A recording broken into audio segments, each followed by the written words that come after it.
Hey, it's from New Jersey. It's the SNL Nerds, a show where two comics from New Jersey nerd out about Saturday Night Live. I'm your co-host, Darren Patterson. And I'm your other co-host, John Trumbull. How's it going, John? I'm doing okay. How's this week been for you? It's been good. Been swinging and sweet. Yep. That's not a saying.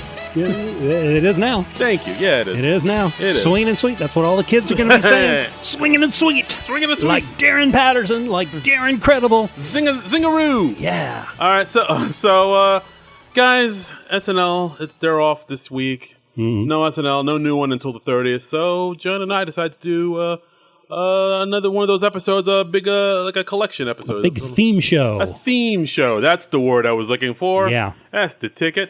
And so we decided to do this theme, comedians who have hosted Saturday Night Live. Mm-hmm. Now, when we were doing our research for this, we usually try to find lists because people, sites like BuzzFeed and Rolling Stone. Well, I mean, last week we did the theme of our favorite musical performances. Yes, and so like a big thing to do when we start our research, we do a little Google and we see what other people have been saying. Yeah, make sure there's nothing huge that we're missing. Right, and there are easily like a dozen lists out there of all-time best musical performances on SNL. Right. And so we did that with the comedian things, and we were saying before we started recording today, right, there aren't really any lists for best comedians who've hosted SNL. There is no list. Like, I typed in comedians, and I was going to type in on Google, comedians who've hosted SNL. I typed in comedian who, and autofill came up, said, who have killed themselves. I was like, no, I don't want... I don't want that. Wow, Google. You went dark, autofill. Yeah, Google went dark. What's going on with that, Google? Yeah, BuzzFeed hasn't done comedians who hosted SNL, Rolling Stone, Spin Magazine, Vulture, Vulture, AV Club, nothing. Nope, just no love for comedy. So we are in an uncharted territory here. Yes, we are parting the waves. We are left to our own devices, and this is the seminal list of comedians who have hosted SNL. We are the Lewis and Clark of this thing. That's right. We are trailblazers, ladies and gentlemen. Are we heroes? Some would say yes. Some would say. It's not for us to say. Yes, but if you want to say we're trailblazing heroes who are paving the way for future generations. If you want to use the hashtag trailblazing heroes when you retweet this episode, we will not stop you. We won't. Because we're too busy being trailblazing heroes. Yes, we're trying. Yes, thank you. Exactly. And but we don't do this for the accolades. No, I mean we like it in the accolades. Yes, we do it for the love of the game and the accolades. Yeah, yeah. So give us accolades. That's and right. The love of the game. Yeah. So let's dive into this. So we just made our own lists. We just went with the old noggins, with the memories of the yes, our thoughts and what have you. Yes. I mean, we could go just all the way back because, the very first host of SNL was a comedian. George Carlin. Mr. George Carlin. Started out with a comic hosting. Yeah, I hadn't thought of that. Hippy dippy weatherman. You're absolutely right. Yeah. I mean, I didn't write that anything for him, but I just remember, it's like, oh yeah, he was like the very first host. Yeah, honestly, the very first show, I don't believe he did much. I don't think he mixed in the sketches. He just did a couple stand-up segments because they were still figuring out the format of the show. Exactly. Like, is that back when they had like puppets on, or they had Jim Henson created a group of Muppets for the show. Right. Andy Kaufman did his Mighty Mouse bit. Right. There were a few different musicians on the show. Wow. And then you had the Not Ready for Primetime Players, and then George Carlin did a couple extended stand-up sets. Right, yeah. I don't think, like you say, he wasn't in any of the sketches. He was just up there doing it, and Carlin being Carlin. And then before long, they figured out, hey, maybe we should have the host in the sketches, and Richard Pryor hosted, I think, in that first year. Yes, Richard Pryor. I was going because it was when Chevy Chase was still on the show, so it had to be the first year. That was in '75. That's a very famous show. Yeah, with a very famous sketch where the job interview. Oh God! Yeah, you could not do that today. You could not. That was genuinely edgy material. That was some edgy shit. If you're not familiar with this, the N-word is dropped in the sketch. Yeah, basically, in the sketch, Chevy Chase is interviewing Richard Pryor for a job interview. Mm-hmm. They never say what the job is until the end. Right. But anyway, they say, I'd like to do some word association with you. So if I say dog, you would say... Cat. Cat. No, I think Richard Pryor said tree. You're right. I would say tree. Yeah, tree. Okay. Okay. Say dog, tree, rich, poor... white, black, Negro, and there's a long pause where Richard says, "I'm sorry, what'd you say? Negro? Whitey." And then they go into other words like colored and some really... See, I'm not going back and forth and doing this sketch with you. You are really silent right now. Can you blame me? No, I don't. Actually. I know where this sketch is going. John's like, this is a trap. You are summarizing this one. Right. And so basically it goes on from Chevy Chase saying some derogatory terms for black people and Richard Pryor hitting back with some derogatory terms for white people until, of course, honky is, I mean, that's not... It really calls up that, white people have a dearth of decent slurs against us. I know. We got to work on that, black people. We'll talk about that the next meeting. I mean, the worst sounding one you have is cracker. Yeah. And even that's not... It's not... It doesn't sting. No. Well. So then it escalates to the point where Chevy Chase says the N-word, hard R, and then, of course... Richard Pryor says, dead honky. And then, of course, Chevy Chase feels threatened, and it's like, oh God. Yeah. All right, and then he just says, I'll give you the job, I'll give you whatever you want, just don't hurt me. And he gives him like this huge salary, and then the joke at the end is he was interviewing for a job as a janitor. Yes, it's like you'll be the richest paid janitor. Yeah, and he's making like $40 or $50K a year. Exactly. In like $1975. Yes, exactly. That's big money. Yes. You could buy as many platform shoes and Al Green 8-tracks as you want. With that. Sure. Yeah. I would. So, so that's like the big sketch. So, but I mean, aside from that memorable sketch, is there any stand-up comedians episodes that come to your mind that have hosted? Yes. As a matter of fact, I made a list of comedians who have hosted. Let's see. Comedians in cars hosting SNL? Yes, that's right. Well, the guy behind that, Jerry Seinfeld, he's hosted SNL. I was going to... Is that who you're going to talk about? It wasn't who I was going to talk about, but you gave me a good transition to it. So I thought... Okay. Well, I thought I'd just at least mention that. Okay. Well, I'm coming back to that. Oh, okay. Okay. Foreshadowing. So we're putting a little pin in Jerry Seinfeld for right now. We're going to pin in time. Okay. Put a pin. Yeah. The first guy I've got on my list was somebody who hosted relatively recently, Dave Chappelle. He hosted October 12th, 2016. This was season 42, episode 6. This was the episode right after Trump was elected. Right after... And so when the darkness fell, it was kind of serendipitous for SNL to have somebody like Dave Chappelle hosting, who in his opening monologue he can really talk about what's happening with the country. I mean, it was pretty lucky for them to have somebody like Dave Chappelle in there. I was really looking forward to this episode just because I think we talked about in the last show. Tribe Called Quest was the musical co-host, and Tribe is one of my favorite groups. Yes, Dave Chappelle, one of my favorite comedians. I think. And experience of sketch comedy as well. Yeah, exactly. I mean, Chappelle's show is phenomenal. I think Chappelle might be in my top 5, if I really think. Definitely 10, maybe 5. But this episode. Of stand-up comicos or just hosts? No, comedians in general. Oh, okay. Gotcha. Like, if I make a list, but that's for another time. All right. But I'm sorry, I cut you off. Oh, no, it's okay. I mean, I rewatched his monologue, and it was, it's very interesting to kind of look back at that moment in time. And he had a couple good lines. He said, we elected the internet troll as president. And, more true than ever. Oh my God. It hasn't gotten better. It has not. And he also said, white people haven't been this pissed off since the OJ verdict, which very observant. I'd say very true. Very true. And at the end, it was interesting because at the end of the monologue, he says, we should give Trump a chance, right? To see what he can do. Maybe he can do some good in the job. I mean, I understand why he said that, just because he was going into it. He's trying to be as optimistic and as open-minded as possible. He wanted us to have some hope. And I found an article at one of Dave Chappelle's stand-up dates. This was at least a year or two later.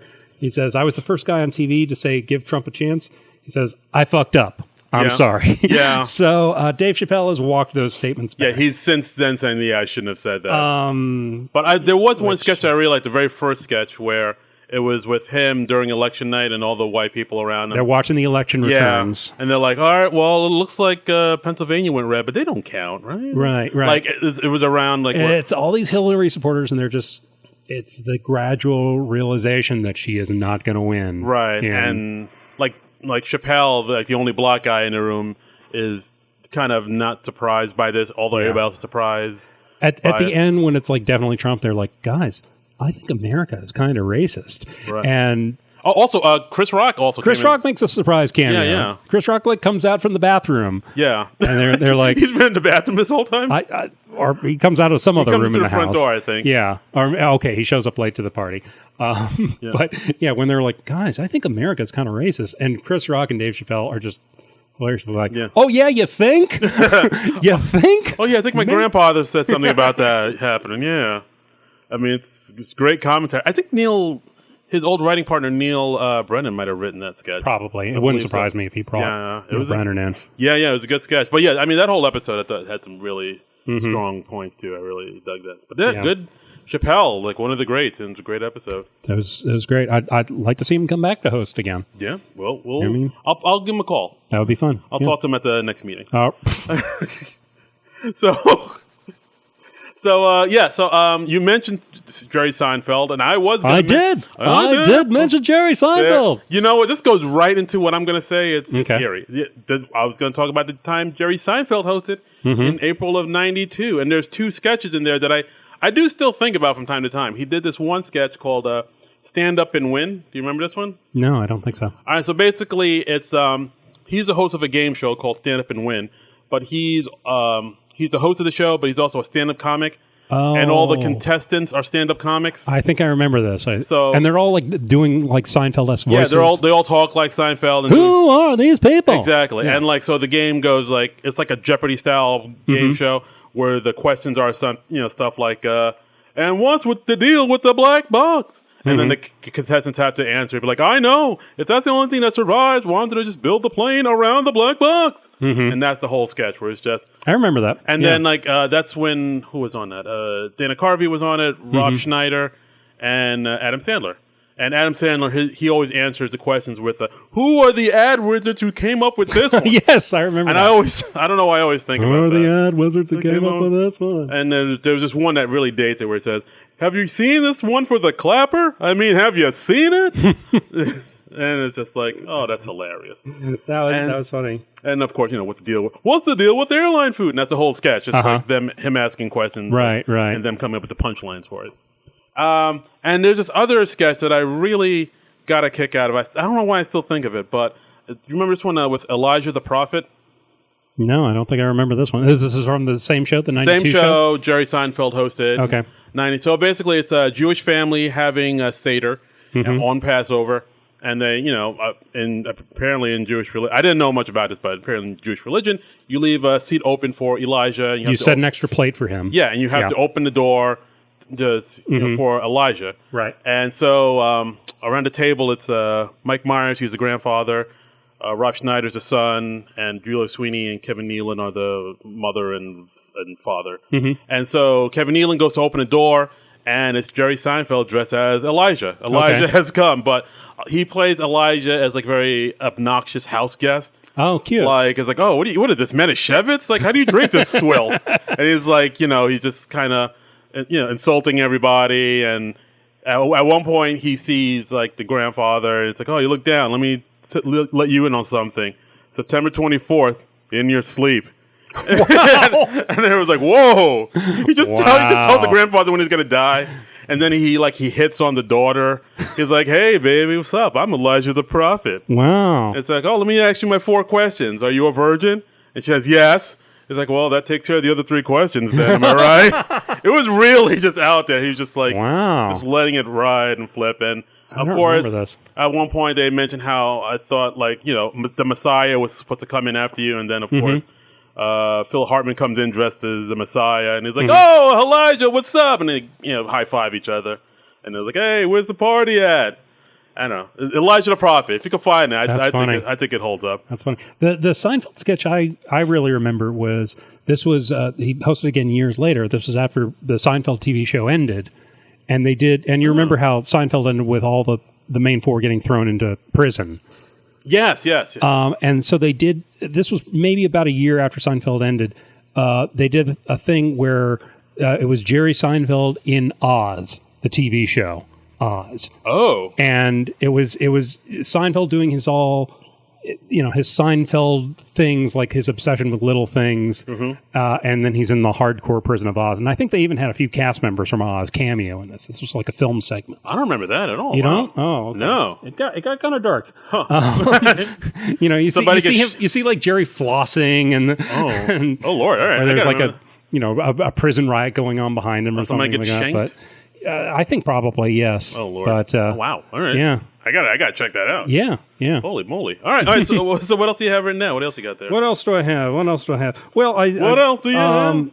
We mentioned him briefly before. Chris Rock, who used to be a cast member, but he hit it really big as a stand-up after he left the show. Yeah, because after he left the show, when he left the show like 93, and then like 95, 96, he did Bring the Pain, which was like his big breakout stand-up special. I think in between that he was on A Living Color for a little bit. He was on A Living Color for like a hot minute. Yeah, but for some reason he never both SNL and Living Color. He never really stood out. He never really broke through. But I think by the time he got on Living Color, and Living Color was kind of on the downward slide because it was after like the Wayans left. I think. Yeah, the Wayans left. I think it didn't have the cultural cachet that it did before. Yeah, it kind of was fizzling out, and I think Jamie Foxx had just gotten there, but I think he had like one foot out the door. But it's like by around that time, Living Color kind of was past his prime. Jim Carrey definitely left by that point. But, but yeah, so then Chris Rock left that, and then he just went back to his stand-up, and he came out with Bring the Pain. I remember reading somewhere where like he was doing a stand-up special, and I think he was talking to Andrew Dice Clay of all people, and Andrew Dice Clay was like saying, you got to treat it like Rocky, you got to train, and like he had like said watch Rocky, and Andrew Dice Clay said watch Rocky, and that'll remind you of like why you love stand-up and will help you get motivated or pump you up to do the stand-up special, and he did, and sure enough, we got Bring the Pain, and like one of the most strongest stand-up specials like probably of our lifetime. Yeah, absolutely, and that was, I mean, I remember that won a ton of Emmys, and and he hosted. He came back and hosted SNL in 1996, and then apparently didn't host again until 2014. Yeah, that's the when Prince was on. Yeah. Which you talked a little about last week. Yeah. That's such a huge gap. Yeah. I mean, that's 18 years, man. What was he doing during that time? Well, you just think that SNL would have him back. I mean, he did some cameos and things like that, but holy cow. Wait, busy doing Pootie Tang and whatnot? I don't get that. I mean, especially for somebody who used to be a cast member, it just seems like that is weird. He should come back more often. You know, I'm assuming the door is always open, but maybe he just doesn't want to do it. Yeah, or maybe he just didn't have projects he wanted to plug enough. Or who knows why somebody hosts and somebody else doesn't host. But it's like, no, I got to go do Grown Ups 2 or I don't know, but the important projects. I enjoy seeing him come back to the show, and he had enough characters that it's fun to see him do, like, say, Nat X again. Oh, got a kick out of Nat X. Yeah, that never. I mean, I like Nat X, but it never really like blew up. It never blew up in a big way, and conversely, they never drove it into the ground like they do with a lot of breakout characters. That's very true. I was always happy to see Nat X. I don't think I ever got sick of Nat X. Yeah, no, Nat X was good. It was good. Yeah. All right. So what else do I have written down here? All right. Well, I mean, we could talk about this. You might want to get that problematic bell ready. Hovering over it. Do you know what I'm going to say? Do you feel like there are a couple people you could say? Oh wow, there's more than one. I mean, the main one I'm thinking of. I have a feeling because of the hesitation who you're going to say, but go ahead. Louis C.K. There you go. There we go. I think somebody tweeted us about how they were kind of feeling bummed out because the shows he was on and hosted were really strong shows. They were solid shows. And now, of course, he'll, because he's done some horrific things. He is unlikely to ever host again. And he was one appearance short of the Five Timers Club. He did. He hosted 4 times. He hosted in 2012, 2014, 2015, and 2017. Yeah. So he was just short of the Five Timers Club. And there are some sketches that he did that I still love. And I rewatched a couple of his monologues from his shows. Yeah, I mean, and they were great. I mean, he's done heinous shit, but still a phenomenal stand-up. One of the all-time best. One of my personal absolutely. I mean, I still heroes, but I mean that monologue he did, but with the child molester. Yes, I mean, he caught a lot of heat. That. He caught a ton of heat for that. He did. He was talking about There is no worse life for a child molester than when you're caught. So from the child molester's point of view, it must be amazing to make that, take that chance, to make that risk. And I mean, and you can't help but do that in a different light. I read a couple of the YouTube comments after that monologue. Like, Louis C.K. is promoting child molestation. Well, it wasn't that. It was just that's how people perceive it. From this perspective, Louis C.K. must really love masturbating in front of women. And, wow. Oh, that bell is going to get a workout today. Let's just take that as a blanket thing so we don't get too sidetracked into that whole thing. Yeah, I mean, it is a strong joke, and I understand like his logic, but at the same time, it's like, you really can't. It's like, But I mean, the fact that he was even willing to go there at all, because that's one of those topics that if you're talking about that on stage, it's like handling nitroglycerin. Yeah. You have to handle it just right. I mean, people are probably going to go nuts no matter what you do, but it just really reminds you, like, he was kind of fearless, and he would go somewhere where most people would not, and he would do it really well. He treads where most people would not tread. And honestly, that's part of what makes what he's done since all that stuff came out about him all the more disappointing, because it's like he could come back and do a phenomenal set about that. Yeah, I just wish he'd talk about it more. Like, that's a thing. Yeah, well, it's like it's ignoring the elephant in the room. Yeah, I mean, he's made some overtures and addressed it sort of, but it's still in a not good way where he's like painting himself as the victim still, like, oh, I lost all those millions of dollars in an hour, and it's like, dude, it's not about you. Yeah. That's the fucking point. I think that's the big. Oh, whoa, you're right. Yeah, his face got all red. Yeah, yeah, but I think that's the thing that most comedians are had the most issue with. I mean, of course, with what he did, but also with the fact that he's not really talking about it. Like when Richard Pryor smoked crack and lit himself on fire, he talked about it on a schedule because you couldn't avoid it. Yeah. So like, I don't know, like Louis just needs to like do something where he just talks about it in some type of way. Also, he was trying to come back really, really quickly. It wasn't even a year. He was coming back like I think those allegations came out in December or November of 2017, I think. Oh. And he confirmed it, and then he comes back and he's doing like sets again in August. So it was like 8-9 months, something like that. Which seems really fast. I don't know what the proper waiting period would be, but what's the protocol for something like this? I have no idea, but at least a year, and then address the damn issue. You got it. Like you just you got to say something.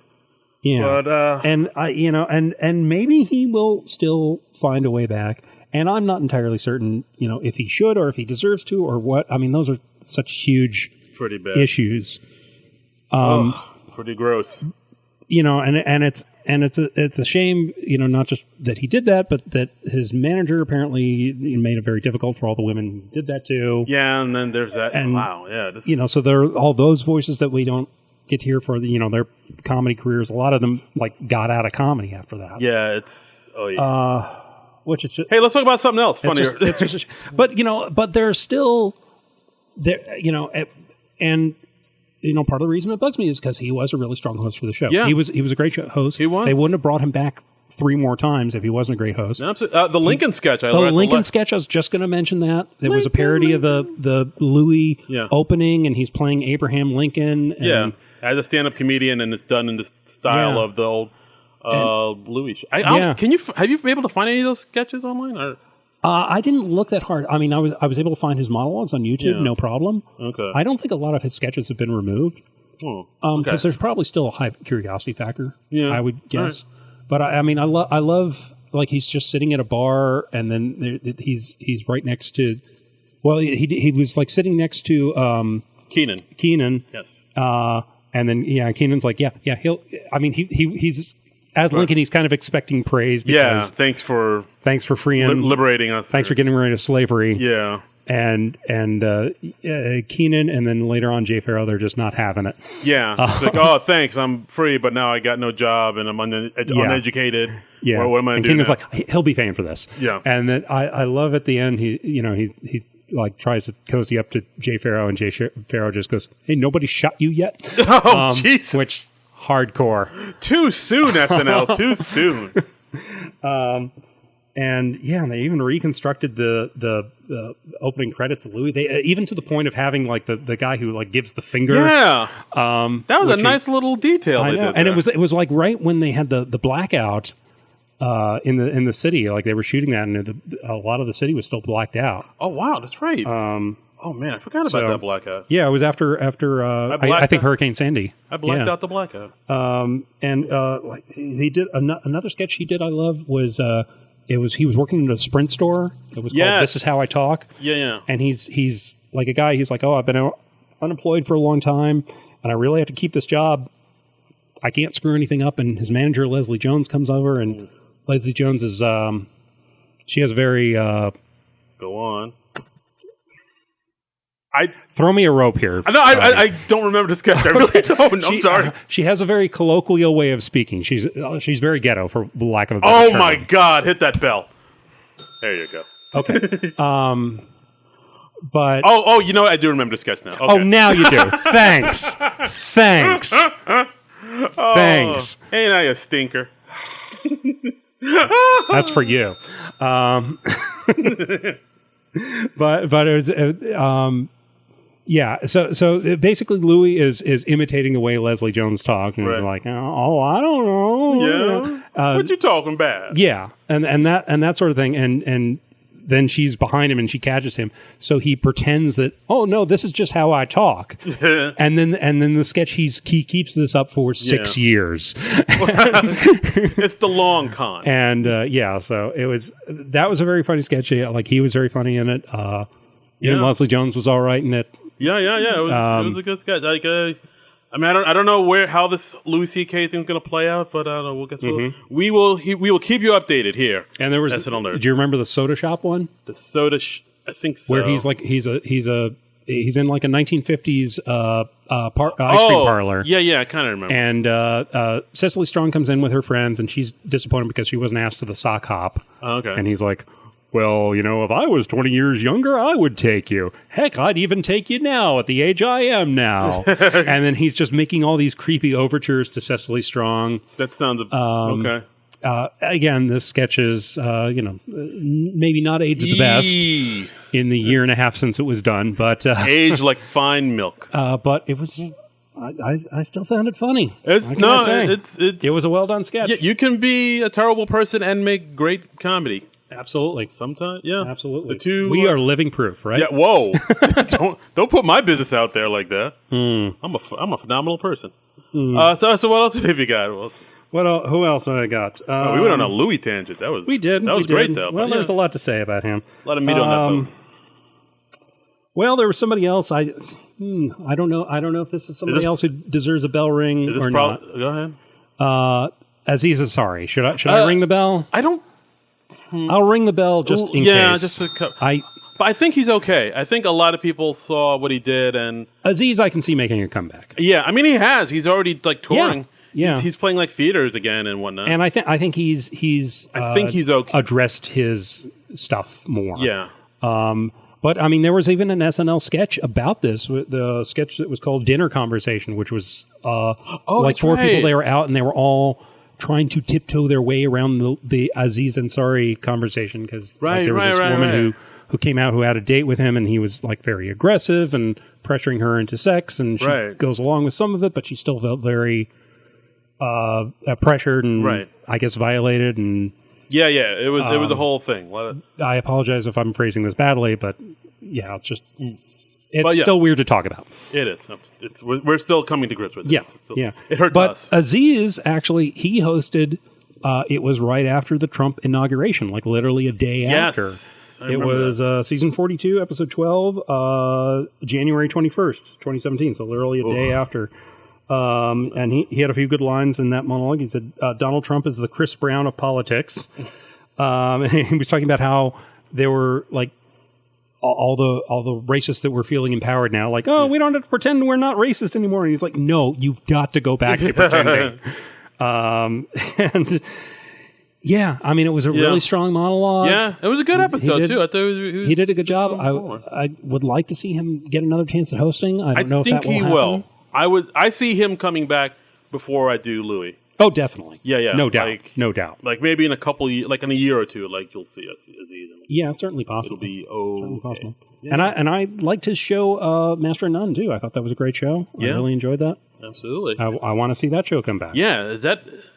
I guess it's in limbo at this point. I think it was. I mean, I remember he said like I didn't want to do any more stuff about being a single guy in the city because I feel like I've done a lot of that. So I think he was wanting to like reinvent the show a bit. Right. Yeah. The second season was definitely a lot different than the first. Yeah. He was like in Italy now, and he was like studying to be a chef or something. I was like, and he's just eating all the time. I was like, what happened here? It was different. It was different, but it was still good. Yeah, absolutely. Good. And I think he's a talented guy. I think he's a guy who has a lot to say. I'd like to hear more of what he has to say. Absolutely. So. All right. Well, speaking of monologues, we'll go back to this one monologue from this one comedian. February 1994, a little comedian named Martin Lawrence. Oh, God. Remember that? I've forgotten all about this. There you go. Remember that? I didn't even occur to me to put him on my list. Oh. Wow. Yeah. It's for those that don't know, Martin Lawrence, he got himself banned from SNL due to his opening monologue. I mean, like most comics, they just do their set. He went into some very risque jokes, some would say. Yeah. Some would say. Shay. And some would Michael Che. Yeah. He had some bits in there in his jokes about female hygiene and genitalia. And you can't find this anywhere online. No, because like it was so bad. He went. I guess he went off script. I mean, he did. I mean, he went like I guess Def Comedy Jam is the best way to. Yes, very much so. He went very blue. Yes, off the chain. So much so that when they reran this episode, they just froze the image of him and ran scrolling text over. Oh my God! About. Yeah, he did this thing. It was awful. A lot of people lost their jobs over it. Jesus. Or came close to losing their jobs over it. And we can't show it to you because we would be buried in FCC fines. I've never seen anything. I've never seen anybody like that happen to anybody ever. Yeah. And actually, we were texting about this earlier in the week. Right. When we were like kind of having our preliminary discussion, and I had a vague memory of when John Hamm hosted, one of the times that John Hamm hosted. Oh, right, yes. And he did like kind of a callback to this. What was this on? Didn't I send you a link? You did. Yeah. And he was talking about, and John Hamm was talking about who was appearing, and they cut to John Hamm, and he's doing some of the Martin Lawrence monologue word for word, and he's like, women need to wash their ass. and it's John Hamm doing it like more or less as Don Draper. And he's like smoking a cigarette. And it's kind of hilarious, but it has that extra level that if you know where that material is from, it's all the funnier. Oh my God. Hamm. But wow, this is when he hosted? This was one of the times that he hosted, yes. Yeah, and, that was inflammatory. Like the fact that he just got banned from saying, women need to wash their ass. Yeah. But I mean, I guess would that be considered tame by today's standards now, or is it still kind of? I think you would probably still have trouble doing that on network television. Louis C.K. did jokes about child molesting. I mean, I was like, I don't know. But yeah, you can't find footage of this anywhere. But there's a few. I was trying to look for footage of Martin Lawrence. The sketches he was the sketches he was on that show. The only one I was able to find was he did a Stuart Smalley sketch where he was like, just an angry black man. And, Stuart was like, a big stretch for him. Yeah, well. And then Stuart was like, you're entitled to your anger. And that was like the only kind of thing I could find. But yeah, Martin Lawrence banned from SNL for that was Faux life. Faux life. That was a doozy. Should we talk about? There was another guy who was a stand-up who was a controversial guy. This isn't somebody I was planning to talk about, but when they announced he was hosting, one of the SNL cast members was like, "Nope, I'm out," and they sat out the show that week. Do you know who I'm talking about? This was Emo Phillips. No. Gallagher. No, it was not Emo Phillips. I know what you're talking about. I have it written down. Yeah, okay. I'm playing coy. All right. Why don't you tell us? So, all right, picture it. May 1990. A little comedian named Andrew Dice Clay was scheduled to host Saturday Night Live, and this was at the height of Andrew Dice Clay's fame. Because I feel like people forgot Andrew Dice Clay was huge. He was like Kevin Hart huge. He was selling out like Madison Square Garden. Yeah, he was like the first comedian to do that. Yeah, like he was like the way, like I said, Kevin Hart or Sebastian Maniscalco is big today. He was that big in 1990. But of course, as big as he was also very controversial. He was because he had this like sort of tough guy, misogynistic persona. And, a lot of the women's groups and women did not like that. And so when SNL said they'd have him on and to host, Nora Dunn says, I'm not coming on. Yeah. Now, depending on who you hear, like, you can either... Some people said Nora Dunn did it. So Nora Dunn did this in protest from him being on. But then other people say that, like, maybe the fact that her contract was up. This was, like, the second to last show of...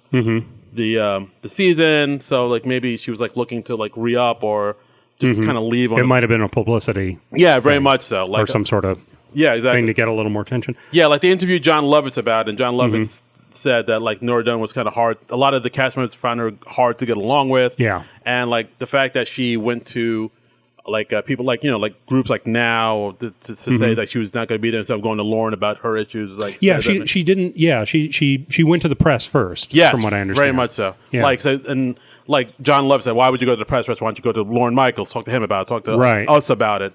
Like the fact that they did that put them in a tough spot. So and it also particular puts all the other women in the cast in a tough spot because it makes like Jan Hooks and Victoria Jackson and Julie Sweeney. I think those were all the other women on the show at the time. Yeah. It kind of makes them look bad because then the natural question is like, well, why are you putting up with this when Nora Dunn isn't? Exactly. It makes them look like sellouts. So now they have to take a stand. Yeah. Or not. And who knows if they were planning to do that? Who knows what their feelings about that were? But it really puts them on the spot. Yeah, it's just like I'm just trying to do a show here. I mean, maybe it's. I guess the same way, like when Trump hosted, people were like, "Well, are you gonna do the show?" Or I think that's just part and parcel of being on SNL. I don't think it's realistic to expect that you're going to love every host. Yeah, and we could do an episode about that Steven Seagal episode, but I haven't seen much of that, or I haven't seen that in ages. But I mean, I think if you're a professional big time comedian, you probably just have to put up with it and shut up. Yeah, probably. Very much so. You do the job. But I mean, at the same time, I see where Nora Dunn was coming from because he did have a lot of really rough, misogynistic stuff in his act. Yeah, very much so. And so Nora Dunn didn't show up, and also Sinead O'Connor was supposed to be on that show, and I'd forgotten that. She refused to perform in solidarity with Nora Dunn, and I think they had Sinead O'Connor back later, and it all worked out fine. Yeah, nothing happened after that. Right. They did. I remember when Dice Clay came on, they did do a funny thing where they did sort of an "It's a Wonderful Life" type of thing. I was going to bring that up. That was his monologue, the cold open. Yeah. Where they were just talking about like, oh, here's what would have happened if you hadn't hosted the show, and it was like, and like Nora Dunn got crushed by a stage light. That was a weird joke. I'm like, whoa. Like I thought that was a bit. So basically, in the cold open, they had Andrew Dice Clay, standing on a bridge, very much like It's a Wonderful Life, saying, "Oh my God, all these problems, all this, I'm causing all this controversy. Maybe I'm about to end it. I can't take it anymore." And then John Lovitz appears as his guardian devil instead of guardian angel. And then he shows Andrew what his life would have been like if he'd never been born. And then they show, this is Studio 8H, this is Saturday Night Live. Because you were never born, they had to have Frank Zappa host an episode. And then they had like... What a random choice. It was very random. Especially for 1990. Yeah, it was. And then they had like Dana Carvey dressed as Frank Zappa doing a Zappa impression. And of course Zappa went on a 70-minute rant about anti-censorship. And because of that led to the cancellation of Saturday Night Live. And then they, like you said before, then they showed like a woman, like a stack of amplifiers, and a women's legs, crushed underneath. Yeah. And then Andrew says, "Who's that?" And the devil says, "Oh, that's Nora Dunn." Yeah. Because you weren't born, she was here and was crushed by Sinead O'Connor's amplifiers. So you like saved her life, exactly, in a weird way, exactly. And like I think what was it? Andrew said, "Oh, it's too bad about Sinead. She was because Sinead O'Connor's amplifiers crushed her, and Sinead was so devastated she never sang again." And then Andrew was like, "Oh, it's too bad. She was a cute bald chick." And then of course they said because you weren't born, all of your fans had their evenings free, so they were able to finish high school. And and then of course, they said the movie Fort Fairlane was a gigantic hit and launched the career of John Lovitz. And Andrew was like, "Oh, you mean the liar guy?"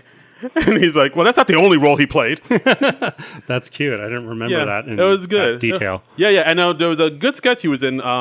He was in a parody of Raging Bull. I remember this. Ridiculous Bull, where he played the Jake LaMotta character, and Lovitz was like the little brother. The Joe Pesci role? Yeah, the Joe Pesci role.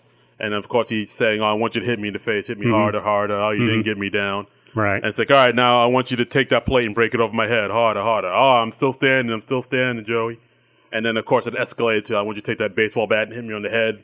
I want you to take that sledgehammer, hit me on the head. I want you to take that microwave, hit me on the head." It's like, "What do you mean microwave? It's 1948. It's like, "Yeah, but we have a microwave, and I want you to take it and smash me over the head." And then he smashes like a bowling ball and a refrigerator over his head. And a lot of things smashing over his head. That's like the whole sketch, this thing smashing over his head. So yeah, and that's it. Andrew Dice Clay hosted, and Nora Dunn was just left the show, and it was a huge deal. Yeah. And, weird. The end. The end. So yeah, and that's the Andrew Dice Clay segment of our show. Yes. So who else do you got there? Who's your faves? I didn't have, let's see, too many more. I think the only other person on my list that I haven't mentioned yet was Mr. John Mulaney. Ooh. Who we talked about recently because he just recently hosted the show. He hosted last season, hosted this season. I think he's a really solid host. I'd love to see him come back. Yeah. I'd love to see him be like a regular yearly host. Absolutely. John Mulaney. Because, when John Mulaney comes on, it's the show becomes very Mulaney-esque. Yeah. And you can tell he takes a heavy hand in the writing. He brings back sketches that didn't get on when he was a writer on the show, and he brings them back to life. And we talked about it in the last show a couple weeks ago. Yeah, with the Diner Lobster and the Bodega Cat, and the ejection seat off the toilet where the old people died with dignity. Yes. Yeah, John Mulaney, he's good stuff. He's good stuff. He's good stuff. I always enjoy him. I always enjoy seeing him do the monologue. Yeah. The nice thing is when a stand-up host is they let him do a longer than normal monologue. Usually the monologue is maybe 5 minutes, and they usually let the stand-up do like 7 to 10. Right, and then give him the hand mic. Lisa, give him the hand mic. I've seen a couple of stand-ups do it without a hand mic. So maybe the two Louis C.K. monologues that I rewatched, he did not have a hand mic, and it didn't seem weird. Yeah, I was like, he was very natural. He was just making like gestures and very natural. He seemed very comfortable with a hand mic. I don't know if that was his norm of performing. I think without. Yeah, I think when you don't have a mic, you just have to do stuff with your hand. Like I'm talking to the microphone right now. I'm speaking with my hands right now. Yes. Listeners can't see this, but I'm doing. But I can vouch. Yeah, I do a lot of hand gestures. I'm like Hassan Minaj. Mm-hmm. But like you got to do something with your hands. So you just got to flipper your hands about and whatnot. So this one kind of hits home for me. Okay. But the time when Sinbad hosted, do you remember that? I remember one sketch from when Sinbad hosted. Which sketch is it? The Superman funeral sketch where he comes on as Black Lightning. Oh, shit. I don't remember that one. Because that was in like 92. Because in 92, in the comic books, they killed off Superman. Yeah. As part of a storyline. And it Hulk not good with words. Yes, that's where that comes from. Chris Farley saying Hulk not good. And then he gives a great eulogy for the Man of Steel. That's a really interesting story because they did this in the comics, and it was a big storyline, but it just happened to hit on a slow news day in the mainstream press. Like nobody was invading another country, nobody was doing anything. So because this story happened to hit the mainstream press on a slow news day, it got a lot of coverage. Yeah. And so all these people on the street, like what comic fans call civilians a lot of the time, when they're not as versed in the comic book tropes, the normies, people thought that they were killing off Superman for real. And they didn't realize that this was like a common comic book thing where you kill off a character and then you bring them back again. Yeah. Everybody thought, they're ending Superman for all these years since 1938. And so SNL did a sketch of Superman's funeral with all the various superheroes mourning him. Right. And Sinbad came on as Black Lightning, yeah, who is a real comic book character. He is. Like, I didn't hear of him until they did the CW show. Yeah, I mean, he was kind of obscure in 92. Right. I've actually interviewed the guy who created Black Lightning, Tony Isabella. Okay. And he consciously created Black Lightning so that there would be like more African American representation in comics. He wanted like this guy to be in the DC pantheon with Superman and Batman and Wonder Woman. He wanted Black Lightning to be that big. Oh wow. And wait, so was this before Luke Cage and Black Panther, or around the same time? It was after Luke Cage, Black Panther. Black Lightning was first introduced in 1976-77, thereabouts. Yeah, because like part of his backstory was he was an Olympic decathlete from like the 72-76 Olympics, I believe, and then he goes back to his old town, teaches in his old high school. Oh, nice. But they had Sinbad on there on the show as like 70s Black Lightning, and it's a very 70s superhero outfit, like open to the navel, right? And he's got like this big fro. Or they might have given Sinbad a Jerry curl. I don't remember. But, some sort of dated hairstyle like that. Like Sam Jackson in Pulp Fiction. Yeah, and he's like the guy who's trying to get into the club. Right. But he doesn't have the cachet to get in because none of the other heroes have heard of him. And he's like, I'm Black Lightning. And I think at the end of the sketch, he's like stealing stuff off the buffet table. Yeah. All right. Now you said it, now I remember it. Yeah. It's a funny sketch. Right. The one I always remember, just because it has my namesake. It's called The Proud Pattersons. I don't know if you remember that one. I don't remember this at all. I remember it because I was like, oh, my name's Patterson. But so it's a sketch of it's like a melodramatic sort of family sketch where Sinbad is the father of this family, but like they get very overly dramatic and like very black over like the mundane things. Where it's like, I can't find my car keys. I worked too long and hard for the white man. Now I can't find my keys. Was this taking place like at some point in the past, or was it a No, present day thing? It was like modern day. And but like everybody in the family is just like overly dramatic over everything. Gotcha. Like Chris Rock was on it and was like, we ain't a family no more. What's happening to us? You need to find these keys. And like Tim Meadows was there, like the normal one. It's like, why are you guys acting like this? You get worked up over everything. What's going on with you guys? But I just liked it because it had my name, so it's more of a vanity thing. Okay, sure. Yeah. So that's when Sinbad hosted. I didn't write down the year, but I know it was 92 because that was the year they killed off Superman in the comics. Nice. So it was sometime in 92. Okay. And a neat little postscript to that is the part of the reason that Sinbad played Black Lightning was because he was an actual fan of the character. Really? And I interviewed Tony Isabella last year, and he told me that he actually has a bit of a friendship with Sinbad now. Like he's gone to Sinbad's concert, and Tony's trying to get scripts written for like future episodes of the Black Lightning show, and Sinbad wants to be on that show, even in like a cameo or something like that. He can make that happen. Which would be such a kick. Yeah, he can totally make that happen. But I think that's cool. Yeah, absolutely. All right, so I'm looking up some other stuff we've gotten from on our Twitter page of people. Have we had new updates? We put out the word for this one. There's somebody that mentioned that they like the John Ananias. Okay. At Burtonesque92. As far as comedians who've hosted, I love the Zach Galifianakis episodes. Love to see him back. Oh yes, I think I replied to that. Yeah. Zach Galifianakis.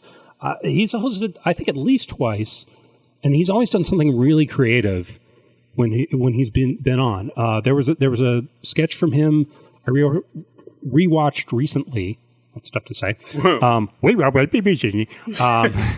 Where it was Zach Galifianakis. He's the first time his character has people over to his house, and he's filming this thing. and it's very awkward, and he wants this guy to make lots of edits and adjustments on the fly, like, oh, well, we're going to cut over here to my refreshments, and we'll have a plate here, and then somebody comes in, and it's a big celebrity. John Hamm comes in, but it was Keenan standing in for John Hamm.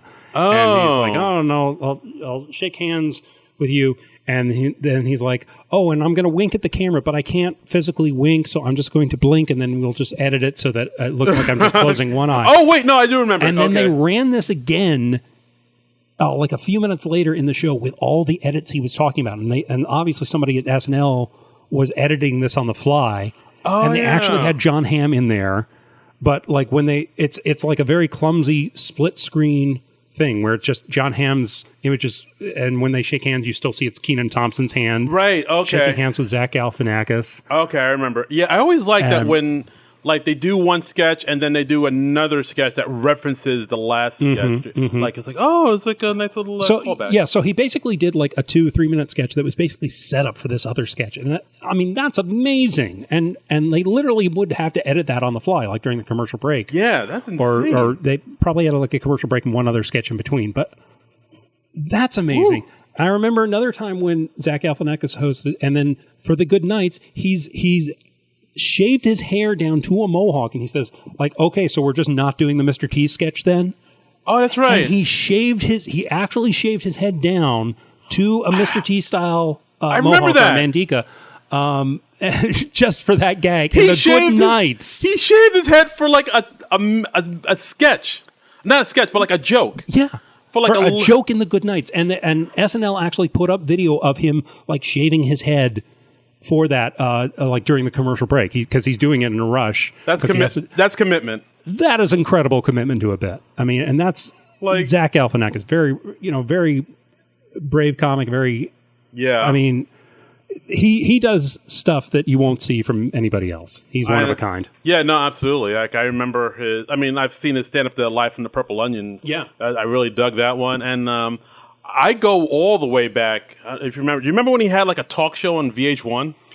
I know of that talk show. I don't think I was watching it, but yeah, I've heard of it. I forget the name of it. But it was like, I think it was Late Night with Zach or something like that. Yeah. But he had like, if you could still find clips of it online and stuff, but it was like in the early 2000s, like 2000, 2001. But he was like, he had this talk show on VH1, and he was trying to do all these different things with it, but I don't think it never really took off. He had like, I remember he had like Benfold 5 on an episode, or Cake, or maybe both. He was kind of like toiling away in obscurity then. Yeah, very much so. Like he had this unknown actor on it named Bradley Cooper when he was on Alias, and they did like a sort of a. I had no idea they knew each other before The Hangover. That's funny. Yeah, you can definitely see online. It's like look that up. You see Alias era Bradley Cooper and Zach Galifianakis without a beard, right? Like on a talk show. That's great. I mean, because like one of the things Zach does on Funny or Die is that his talk show Between Two Ferns.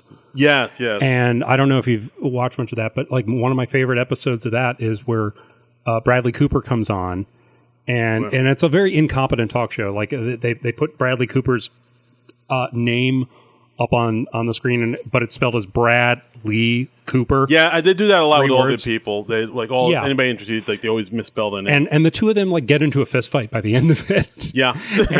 and a great running gag is in Between Two Ferns was like his ferns are like slowly dying throughout the talk show, and they're just like completely dead by the Bradley Cooper.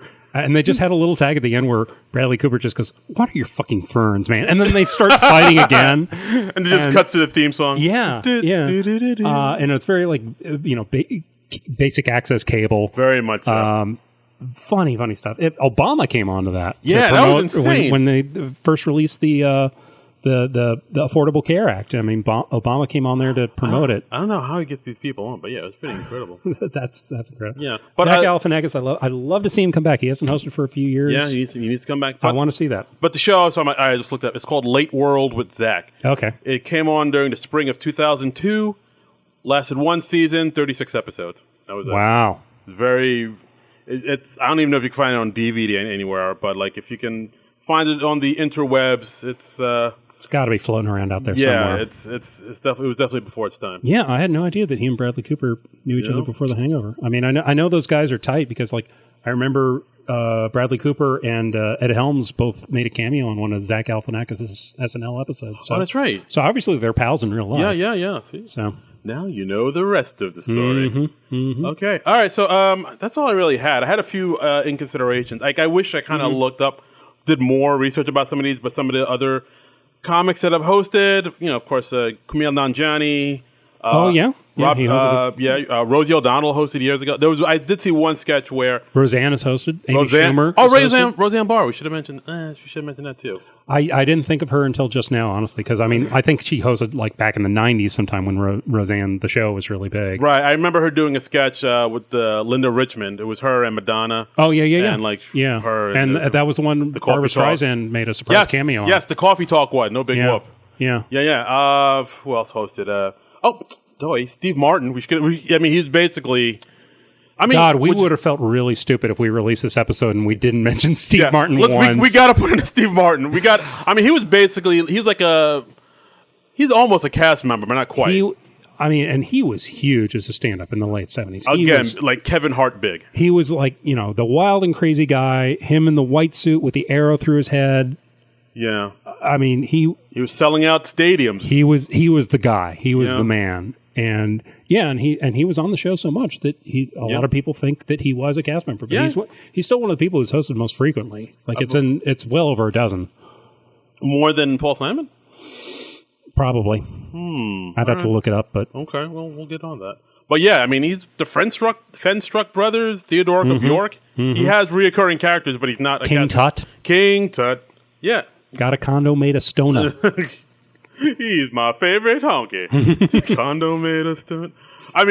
If you look at it, you could say it's problematic now, but back then I thought it was hilarious just because he said what King Tut is. Yeah, I don't know. They could say it's cultural appropriation or something. Yeah, if you want to nitpick, that seems like a stretch to me, honestly. But I just thought it was I just thought it was funny because he said married to a donkey. He's my favorite donkey. Yeah, I was like, that's hilarious. From what I understand, a lot of the things in that song not necessarily accurate about King Tut. Wait, he didn't marry a donkey? I don't think so. Wow, I go to SNL for all my historic. I don't think King Tut was technically a honky. Huh? I don't know what that explains my low SAT scores. Well, yeah. There you go. Well, if you had Felicity Huffman and Lori Loughlin in your corner, that wouldn't have been matter. Topical. Yeah. All right. So yeah, Steve Martin, of course, and who else? Dane Cook hosted. Dane Cook was really big. Oh, Robin Williams, of course. Yes. Down, Mr. Happy. Yes.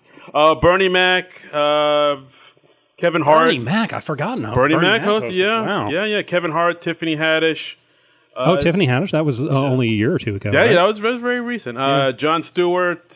What else I read? Jon Stewart? He says he hosted. Yeah, wow, I don't Tracy remember Morgan that at all. hosted, of course. He came back. Right. Sam Kinison hosted at one point. Rodney Dangerfield hosted.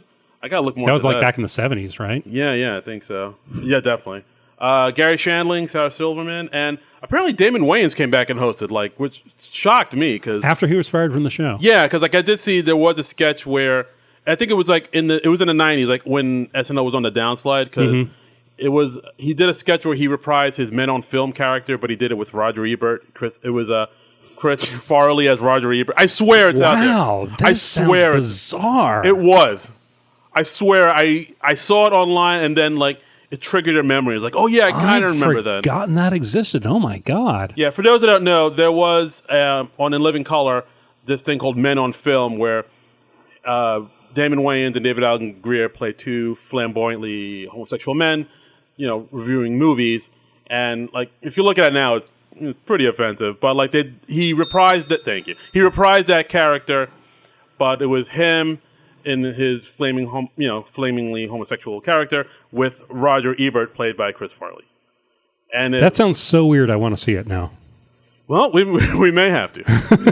But yeah, it was. I remember it being kind of like an odd sketch, but it was like, all right. And it's weird because I'm surprised that he came back to host it after the big blow up when he was on and he got fired in a huge way. But I guess Time, everything is forgiven. I guess time heals all. Unless you're Martin Lawrence or Andrew Dice Clay, I guess. Unless you're talking about women washing their ass, then you can't be a guy going.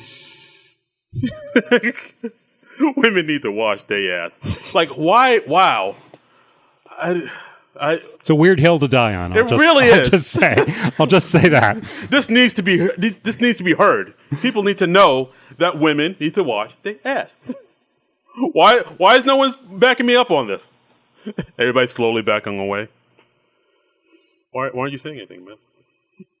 I'm like mentally starting my car right now. I'm like halfway driving home right now. I'll tell you. I'll be real.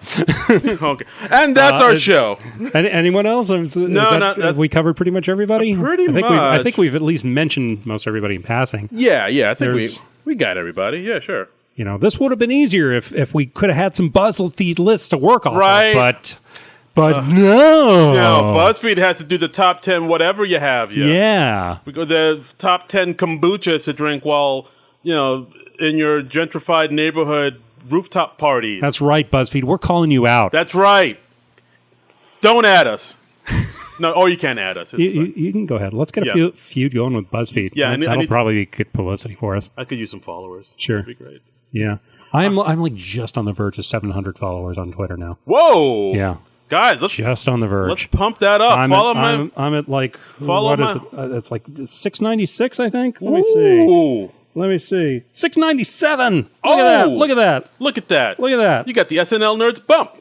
I guess sort of. Yeah, I picked up maybe about 40 or 50 followers since we started this. So we'll take credit for that. Okay. All right. So at Trumbull Comic on Twitter. Yeah. Give me a follow. Plug your stuff. And if you want to follow me, Instagram, Twitter, at Darren Credible, DARIN Credible. That's right. And you can follow the show Twitter account at SNL Nerds Show. Yeah, please do. And we're over 100 followers on that. We want to bump that up. That's right. We want to get that up and competitive with our individual. Yeah, bump it up. That's right. We're trying to be the king of the hill over here. Yeah, bump it up until you can feel it. Yes, feel it. Come on. Bump it up. Like you don't really mean it. Now I'm just going into Elvis Costello now. Are you freestyling? Oh, you're doing Pump It. I see. I'm doing Pump It Up. I thought you were doing like... I still have Elvis Costello on the brain from last week. So. He's a talent. Talent. I love that man. I could change... You say the word, I will change this into an Elvis Costello podcast like that, man. Oh, my God. Like that. So you're going to just... Like, we'll just talk about an album and just dissect it song by song? Sure, I could do that. All right, well, I could do that. I can talk about Elvis for an hour each week. I could do that very easily. I don't know if I could. I'll teach you. I'll teach you what you need to know. Well, accidents will happen. See what you did there. What else should we mention? We should please give us a review on iTunes and all that fun stuff. Yeah, the 5 stars. We would like the 5-star reviews. Patreon, donate to the Patreon. You can find that on Non-Productive.com. Yeah. And we'll be back with a new episode. Sandra Oh and Tame Impala. That's right. Hosting. See, I remembered. Yeah, they announced that so long ago. I was honestly forgetting about that. But that's going to be on March the 30th. Yeah. And they put out the other new episodes coming out in April, too. Yes. Who do we have? Next one after that is Kit Harington. Okay. Yeah, from Game of Thrones. And musical guest Sarah Bareilles. All right. Cool. And after that, one I'm looking forward to, Emma Stone. I think Emma Stone killed I it. enjoy Emma Stone hosting. She hasn't hosted for a few years, I think. Been a minute. This will be her 4th time hosting. So. Really? Yeah. She's getting close to that 5-timers club. All right. Go Emma Stone. So as long as she doesn't do anything Louis C.K., she will get to that 5-timers club. Yeah, okay. And the musical guest is BTS. Who I've never heard of until... They are a boy band. Yes. I did a little research on... They're a K-pop band, aren't they? K-pop boy band. Yeah. And apparently they are huge. I didn't know it. I told my wife. She's like, oh yeah, BTS, they're huge. I was like, all right, they are? And men in their 40s are not supposed to know about the K-pop boy bands. It would be weird if we did. Yeah. I got out of the boy band business after Menuda. After the Monkees, I punched out. Wow. Not even the new kids on the block. Because by the time the new kids came around, I was like 16, 17. I was not about the new kids. So you went through that step by step. Step 1, we can have lots of fun. Step 2, why are you looking at me? You don't know that song? You know Step by Step. Step by step. Ooh, baby. Is that a New Kid song? Is that Yeah. legit? Okay. Gonna get to you, girl. Step by step. I got nothing. Okay. I got nothing. All right, fine. Sorry. Leave me just hanging out there in the lurch. I'm sorry. I said I didn't really pay attention to them. Oh. Sorry. No judgment on you. Sorry. All right. I mean, you enjoy your new kids. Just another Pleasant Valley Sunday with you. See, that one I know. Ah. That one I know. Written by Carole King. Mm-hmm. Yes, Named after a street in New Jersey. Yes. See? Pleasant Valley Way. Yeah. West Orange. Mm-hmm. And it all comes back to Jersey. Not far from where Big Rich from New Jersey used to Ooh, live. shout out to Big Rich. Mm-hmm. And Kevin Joseph Garifo. Mm-hmm. Friends of the show. Mm-hmm. Okay. And I think that's it. I think we've exhausted this topic. We're running on fumes at this point. I believe we're petering out, as the kids say. We are. All right. So but we'll be back next week, all nice and refreshed. So we'll see you. I guess in April. Will this next episode hit in April? The show's on the 30th, and then how many days in March? Is it 30 or 31? Half September. April, June, and November. All the rest have 31. Okay. March. So our next episode will be can dropping have lots of fun on April Fool's Day. Ooh. So, nice. Okay. And I don't have a joke for that. I'm sorry. No. I'm sorry. I should be prepared. Again, petering out. But okay. All right. Bye, everybody. Bye. This has been a non-productive media presentation. Executive producer Frank Hablawi. This program and many others like it on the Non-Productive Network is distributed under a Creative Commons Attribution Non-Commercial No Derivatives license. Please share it, but ask before trying to change it or sell it. For more information, visit non-productive.com.